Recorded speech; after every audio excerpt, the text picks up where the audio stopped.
आम आदमी पार्टी कह रही है कि केजरीवाल गिरफ्तार हुए हैं और अगर कल को कन्विक्ट हो जाते हैं तो सरकार जेल से चलेगी। पर क्या यह संभव है? इंडियन कॉन्स्टिट्यूशन क्या कहता है? कानून क्या कहता है? क्या कानून इसकी परमिशन देता है? क्या कानून सिटिंग चीफ मिनिस्टर्स को कोई इम्यूनिटी देता है? जानते हैं। चलिए, तो पहली जो बात हो रही है कि क्या सरकार जेल से चल सकती है, तो जब कानून की बात कर रहे हैं तो इसकी ऐसे कोई प्रावधान नहीं है कि एक सिटिंग चीफ मिनिस्टर जेल, अगर उसको जेल हुई है तो वो जेल से सरकार नहीं चला सकता है। लेकिन जो प्रावधान भले ना हो, लेकिन इसमें इतने सारे दस्तावेज और इतने पेज होते हैं कि वो प्रैक्टिकल नहीं होता है। तो लॉ कुछ नहीं कहता, लेकिन ये प्रैक्टिकल डिसीजन नहीं होगा किसी भी सरकार के लिए, किसी भी मंत्री के लिए, मुख्यमंत्री के लिए, और वहाँ उस प्रदेश की जनता के लिए एक तरह से यह अन्याय होगा, क्योंकि बहुत सारी मीटिंग्स होती हैं जिसको खुद फिजिकली अटेंड करना होता है, सिचुएशंस को मॉनिटर करना होता है, जो कि एक जेल में बंद मुख्यमंत्री के लिए पॉसिबल नहीं है। हालांकि आम आदमी पार्टी इसके पहले ही कह चुकी है कि अगर केजरीवाल गिरफ्तार होकर कन्विक्ट होते हैं तो वो एक ऐसी अपनी जो अर्जी है दायर करेगी न्यायालय में कि न्यायालय उनको कैबिनेट मीटिंग्स जेल में करने की परमिशन दे। तो देखते हैं क्या होता है। तो ये तो हो गया कि लॉ इसको फॉरबिड नहीं करता है, पर प्रैक्टिकली ये इम्पॉसिबल है। इसके पुराने उदाहरण मैंने पिछले वीडियो में दिए हैं कि कैसे जब भी कोई चीफ मिनिस्टर कन्विक्ट हुआ या किसी चीज़ में अरेस्ट हुआ तो वो स्टेप डाउन किया उन्होंने, और स्टेप डाउन करके फिर उनके जगह पे नए चीफ मिनिस्टर्स को लाया गया।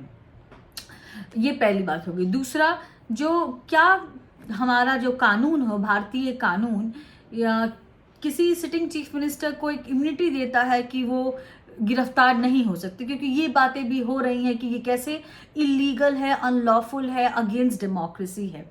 तो डेमोक्रेसी का तो एक ही डॉक्यूमेंट है, वो है या तो लोग और या तो संविधान। और संविधान किसी भी तरह से इम्यूनिटी की बात एक सिटिंग चीफ मिनिस्टर के लिए या कैबिनेट मिनिस्टर के लिए या फिर इवन प्रधानमंत्री के लिए या फिर जो उनके कैबिनेट के मिनिस्टर्स हैं उनके लिए इम्यूनिटी की बात नहीं करता है। हाँ, ये ज़रूर साफ लिखा हुआ है कि उनको अपने पद से इस्तीफा देने की ज़रूरत नहीं है तब तक जब तक वो उस मामले में, जिस मामले के तहत उनकी गिरफ्तारी हुई है, उसमें वो पूरी तरह से एकदम अपराधी साबित ना हो जाए।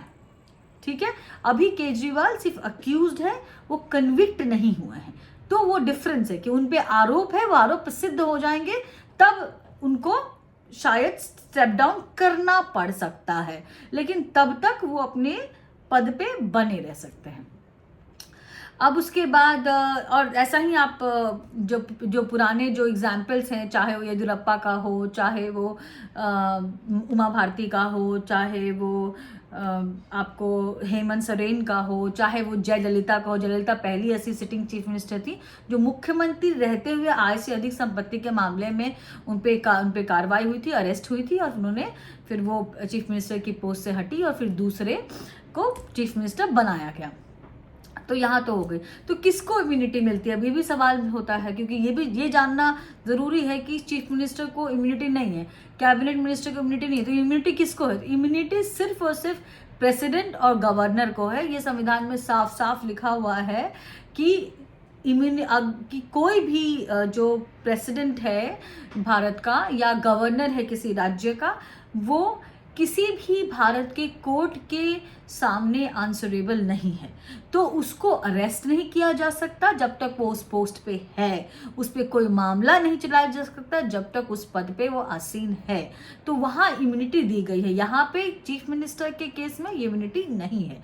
तो ये बात तो समझ में आ गई कि केजरीवाल की गिरफ्तारी इलीगल नहीं है, उनको कोई ऐसी इम्यूनिटी नहीं थी, शायद इसीलिए उनके मिनिस्टर्स को भी इम्यूनिटी नहीं थी, इसीलिए वो सारे जेल में बैठे हुए हैं अभी, और केजरीवाल भी जेल के रास्ते पे हैं। ये हो गया। अब क्या जेल से सरकार चलेगी, ये बातें तो देखने वाली होंगी, क्योंकि इतने ज़्यादा प्रोटोकॉल्स होते हैं चीफ मिनिस्टर के लिए। खुद जाना होता है, निरीक्षण करना होता है, कैबिनेट मिनिस्टर्स होते हैं, फाइलें साइन करनी होती हैं, फिर उसके बाद मीडिया से इंटरेक्शन अगर करना है तो वो करना होता है, अपने चुनाव क्षेत्र में जाना होता है, लोगों के सुख दुख, कुछ अगर आपदा हो गई वहाँ जाना होता है। अगर आप वही नहीं है तो फिर चीफ मिनिस्टर किस काम के हैं? और स्पेशली आम आदमी पार्टी के जो केस में कहा जा सके कि ये वन मैन शिप पार्टी है, तो अगर अरविंद केजरीवाल नहीं होंगे तो समझिए कि आम आदमी पार्टी दिल्ली में भी नहीं होगी और पंजाब में भी नहीं होगी। अभी तो टर्म पूरा नहीं हुआ है पंजाब की गवर्नमेंट का, तो टर्म शायद पूरा कर ले, वो भी देखना होगा कि कर पाएगी कि नहीं कर पाएगी, क्योंकि कहा तो यही जा रहा था कि ये पूरी सरकार जो है वो अरविंद केजरीवाल ही चला रहे थे, भगवंत मान तो बस एक मुखौटा थे पंजाब में, और दिल्ली में तो खैर अरविंद केजरीवाल सब सही थे ही थे। तो ये देखने की बात होगी कि अब क्या होता है, अब नया मुख्यमंत्री कौन होता है। तो मुख्यमंत्री अभी देखेंगे, अभी कोई उसकी कोई सुगबुगाहट नहीं है। शायद केजरीवाल की पत्नी हो सकती है, सुनीता केजरीवाल हो सकती है, शायद आतिशी हो सकती है, अभी इस पर कोई भी पुख्ता जानकारी नहीं है। तो ये है कि लीगल वे में ये बताने की कोशिश मैंने की कि आपको समझ में आए कि अगर कोई कहता है कि कैसे ये डेमोक्रेसी पे अटैक है, तो डेमोक्रेसी पे अटैक नहीं है, क्योंकि जैसे केजरीवाल एक चीफ मिनिस्टर के रूप में एक कॉन्स्टिट्यूशनल पोस्ट पे है, वैसे ही ईडी भी इस कॉन्स्टिट्यूशन का, इस डेमोक्रेसी का के तंत्र का एक हिस्सा है, जो वो एक संस्था है जिसने पीएमएलए का केस लगाया, उसके बाद मनी लॉन्ड्रिंग का केस है, इस पे बहुत सारी चीज़ें हुई, राजस्व के नुकसान की बात हुई है, 100 करोड़ के किकबैक की बात हुई है, और जिस तरह से आज के कविता की जमानत याचिका रद्द हुई है सुप्रीम कोर्ट में, और जिस तरह से सुप्रीम कोर्ट में जो याचिका लगाई गई थी केजरीवाल के वकील से अभिषेक मनु सिंघवी की तरफ से सुप्रीम कोर्ट में, वो उसको वापस ले लिया गया है, क्योंकि शायद वो देखना चाहते हैं कि पहले नीचे की कोर्ट में जो आज ईडी इनको पेशी करेगी, मेडिकल टेस्ट हो गया होगा अभी तक,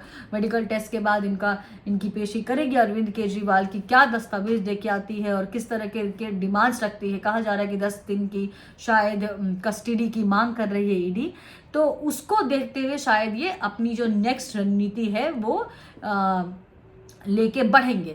लेकिन आज का दिन तो बहुत ही टफ, बहुत ही मुश्किल गुजरने वाला है अरविंद केजरीवाल के लिए और उनकी पार्टी के लिए, क्योंकि कोई भी राह दिख नहीं रही है। जो भ्रष्टाचार के लिंक्स थे उसको ईडी ने स्टैब्लिश कर लिया है, क्योंकि जैसे मैंने पिछले कल वाले वीडियो में बताया था कि वो सारे सबूत हाईकोर्ट ने खुद देखे, और ईडी ने बिल्कुल एकदम क्रमबद्ध तरीके से अब वो पूरा जो उसको बोलते हैं कि डिफरेंट पार्ट्स ऑफ पजल को सॉल्व कर लिया है कि कैसे ये नीति शराब नीति बनाई गई, व्यापारियों को शामिल किया गया, ब्लैकलिस्टेड कंपनियों को शामिल किया, जो होलसेल कर रहा था उसी को डिस्ट्रीब्यूशन करने दे दिया गया, उसी को रिटेल में दे दिया गया, ज़्यादा मुनाफा करवाया गया, उसके पीछे से जो मुनाफा हुआ वो पार्टी फंड में गया। पार्टी के जो गोवा के कुछ उम्मीदवार थे आम आदमी पार्टी के, उनसे जब पूछताछ की गई तो उन्होंने कंफर्म किया कि हाँ हमें कैश के रूप में पैसे मिले थे।